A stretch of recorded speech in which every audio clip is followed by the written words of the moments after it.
What's up, Soul Family? Coming at you with another collective reading. For this reading, I'll be using 4 Oracle decks and 2 Tarot decks. We'll be using the Magic of Marvel, the Major Arcana from the DC Tarot, Goddesses, Gods, and Guardians, Alice in Wonderland, Cookie Story Tarot, and last but not least, the Pythia Tarot. The theme is kind of like characters or icons or, actual beings, but let's go ahead and see what kind of wisdom is going to come through. Alright, so long story short, the card shuffling and selection process got deleted, so I'm going to go through the cards that I picked and we'll go right into the reading from there. So from the Magic of Marvel, we got She-Hulk, do the right thing even if no one is watching. From the DC Tarot, we got Harley Quinn with the Fool. We got Amaterasu. We have No Need to Fear, remember how powerful you are. We have Tanjiro with the Knight of Swords. Van Gogh again with the King of Pentacles. We got the Big Bad Wolf and the 3 Little Pigs with the 5 of Swords. And then we have the 7 of Wands with Judgment coming out, and that's with Cookie Story. Then with Pythia Tarot, we have the 8 of Wands. We have Perseus with the Knight of Swords coming out again. The 3 of Wands. We have Orpheus with the King of Cups, the great bard and legendary musician. And last but not least, we have Eris, the goddess of strife and discord. I feel as if with Amaterasu coming out, this has the energy of stepping into your light and shining bright, not allowing anybody else to dim your light, and knowing just how powerful you are. It's said that after hiding away in a cave, there were rituals that a lot of other deities tried to do in order to lure her out. And after she saw the reflection of her own light, she came out of the cave and never retreated back there again. That's a very abridged version of that story, but it is to say that once she saw just how beautiful her light was, she didn't want to hide it anymore.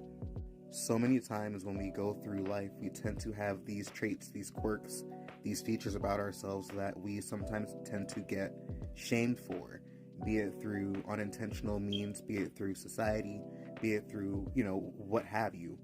Oftentimes we have aspects of ourselves that we tend to shame, tend to try and hide, try and dim down even. But oftentimes I feel as if these unique little traits and quirks are kind of what really make you who you are. And oftentimes, just like how somebody might be annoyed by those traits and quirks, somebody else might be endeared by it. Just like when you're watching a show and you have a character that, has their quote-unquote flaws or their areas that are kind of just, different. You just appreciate that because that's just what that character is. That's just a trait that they possess. And it kind of makes that character. It's unique to them. Especially with No Need to Fear coming out as well. This has the energy of being so much better than you are led to believe, but almost shrinking yourself down because that's what you're used to being. Kind of like shrinking yourself down because you allow other people and their perceptions of you to affect how you appear in the world. So many times we tend to take people's opinions of us to heart, and many times they're, quite frankly, the last people who should be giving out any advice. And in this card specifically, this is about where Alice had grown to be thousands of times larger than what her problem was. This is where she grew larger than the rabbit that she was afraid of. So oftentimes we tend to even outgrow these spaces, outgrow these environments, outgrow these people around us, yet we take what their beliefs are to heart. We take what they say too critically. We allow their limited views and their limited beliefs to become our own limited beliefs and our own limited views. And that definitely impacts how we show up in the world, and it impacts how reality is created for us. In conjunction with this card is about being accountable to how you show up in the world. This is about embodying the person that you want to be, even if other people are not watching it. This has to do with ethics and morals, definitely, but this also has to do with manifestations when you have to show up as a person that you want to be. Reality can only ever be a mirror of our subconscious. So you have to be accountable for how you show up in order to take your power back, and in order for you to be able to start consciously manifesting what you want. As they say, you have to be the change that you want to see in the world. And then we have Harley Quinn with the Fool, and I feel like this has a lot of energy of taking that leap of faith, stepping into the unknown, and just knowing that you're going to be caught on the other side. If you notice, the Fool has such confidence in the step that she's going to take that she's not even watching where she's going. She has that much confidence in her step that she knows that she'll land upright, or that she'll land where she needs to. And many times the hardest part about a journey is just taking that first step, taking that leap of faith. Especially when trying to embody a new personality and trying to become accountable for what you're manifesting. There are people who can benefit from seeing your light. There are people who can benefit from hearing your story and hearing your wisdom. With the Knight of Swords coming out in 2 decks, I feel as if this has the energy of really seeking out knowledge, really being active in your pursuit to learn and to grow.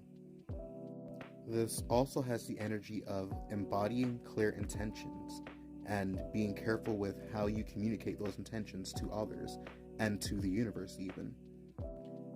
The Knight cards are about taking action and moving forward. So I think this also has to do with making sure that you're taking actual steps towards your goals. Really stop and think, really plan, and really consider how to best approach what you want. I think many times we can get caught on past experiences, but it's really important to look forward to the future and know that we have the power to create the reality that we want. Sometimes all you have to do is continue to move forward. You don't necessarily have to know how the manifestation or how everything is going to play out. All you have to do is put the work in towards it.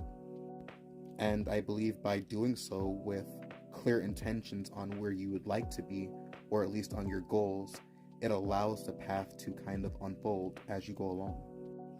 I would say definitely do your part and try your best to be as knowledgeable about how to approach whatever your goal is as possible.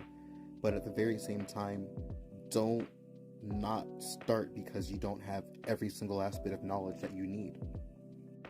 And for some people, these cards could be showing a sign of traveling and planning for a trip or planning for a vacation of some sort. Especially with all of the movement in these cards, with both the Knights, with the 8 of Wands, with planning ahead. This could also be showing that, if you are planning for things, you don't necessarily need to plan every little detail of the trip out for it to go ahead and work out the way that you want it to. Sometimes just having a core plan is all you need. Especially with the 8 of Wands coming out, it shows instant, fast movement. So sometimes as you just start to work towards your goals, or as you start to plan things out, you'll find that the pieces just start falling into place piece by piece by piece a lot faster than you'd expect. But sometimes it's just taking that first step, taking that leap of faith, being the Fool, and just starting that new journey, starting that new adventure. Another really important aspect of this experience is taking accountability even for the things that you are not to blame for. And what I mean by that is there are times where we might have adverse things that happen in our experience that we don't like or that isn't favorable. But it's up to us to control how we respond to that and how we take care of those situations as they arise. While it's understandable that we are human and that we do have past experiences that sometimes impact our current ones, it's important to try our best to live in the present and not allow those past experiences to continue to impact the reality that we create. Alright, so on TikTok I'm going to go to part 2. On YouTube this is just going to be the second half to this video, so I'll catch you there. Alright, for TikTok, welcome to the second part of this video. For YouTube, welcome to the second half. Let's get right back into the reading. So a huge part of this journey is understanding that while you're not to blame for certain aspects or certain things that you experienced, you are still accountable for how you allow that to impact you going forward. It's not to be dismissive of any hardships or any trials or any hard experiences that you went through, but it is to say that you still have to move forward. And nobody can make that movement, nobody can make that progress, nobody can do that except from you. Nobody can show up for you aside for yourself. The Judgment card could also be referencing those who are having an awakening and those who are kind of going through that experience at the moment. It's often through these difficult moments or through these moments that really make us stop and reflect and actually consider how to move forward, in which we tend to align with our higher aspects or our higher mind or the universe or, whatever you'd like to call it. So oftentimes when we do have our awakenings, we tend to think that, this is going to be this beautiful path, everything is going to be easy, everything is just going to work out perfectly. But sometimes that couldn't be farther from the truth. Sometimes when we initially have our awakening, it causes a lot of strife, a lot of chaos, a lot of conflict in our experience. For many of us, actually, it's almost as if, a goddess or a god did just drop a tiny little apple of chaos into our lives, and we just had to, experience the after effects of it. Because awakenings do tend to come with a lot of conflict at times, especially when you are going against old beliefs that have been passed down. Especially in the Western society that is very heavily rooted in materialism. Oftentimes when we go through our awakenings, it kind of pushes us to double down and really stand up for what we believe in. Many times we have the experience of being afraid of our experiences. We don't always know how to process them ourselves. Especially because many of us were taught to fear these kinds of things. We were taught to have a fear of the unknown. We were taught to be afraid of anything that does not fall within a certain paradigm or a certain structure. But as they say, fear is an illusion. Because once you know who you really are, you understand there is no need to fear anything, because there is nothing that has power over you. And oftentimes it's those who want us to live in fear that are the ones who are pulling our strings, and we're acting unknowingly to what they want. It's when you are in a disempowered state that often allows you to feel fearful. It allows you to feel as if you have reason to be worried about things, reasons to feel anxious, reasons to feel upset about things that are oftentimes perfectly within your control. Oftentimes, after we start to break out of these illusions, after we start to break the strings that have been kind of making us dance this entire time, is when we start to be able to step into our power, and when we start to be able to really act out of free will. And a huge part of that comes with learning how to master your emotions and learning how to traverse this experience. Oftentimes, by changing how we respond to things, it can drastically change the outcome. And I like this King of Cups because, as you see, he's sailing a ship, which is a very dangerous thing. He's surrounded by beasts, and there's even a little skull right there showing that, the waters he's in are very dangerous. But he is so masterful and skilled with what he does, he's just closing his eyes and singing and sailing, he's just enjoying his time. Oftentimes, whenever we have issues pop up in our 3D reality, it tends to discourage us or kind of push us away from our goals. But that's when we have to double down and kind of trust our process. By controlling your reaction to it and by not putting too much attention or too much emotion into whatever circumstances that you're currently experiencing, it allows that to pass that much faster. With the King of Pentacles, I feel as if we'll definitely be stepping into abundance, but the King of Pentacles is also about taking practical steps towards your goals. Planning ahead is perfectly fine, but you still have to take action. You still have to move towards what you're trying to do and what you're trying to accomplish. So I definitely feel as if these two are coming out to either remind us to embody these traits, or if we have been already, then to continue to do such. To continue to approach our problems with a certain level of level-headedness, to continue to approach our problems with practical solutions. I feel like this is especially for those who are trying to achieve some kind of goal as far as being an entertainer of sorts. We have Orpheus, who's coming up, and he's considered to be a legendary musician, and we also have Amaterasu with No More Hiding.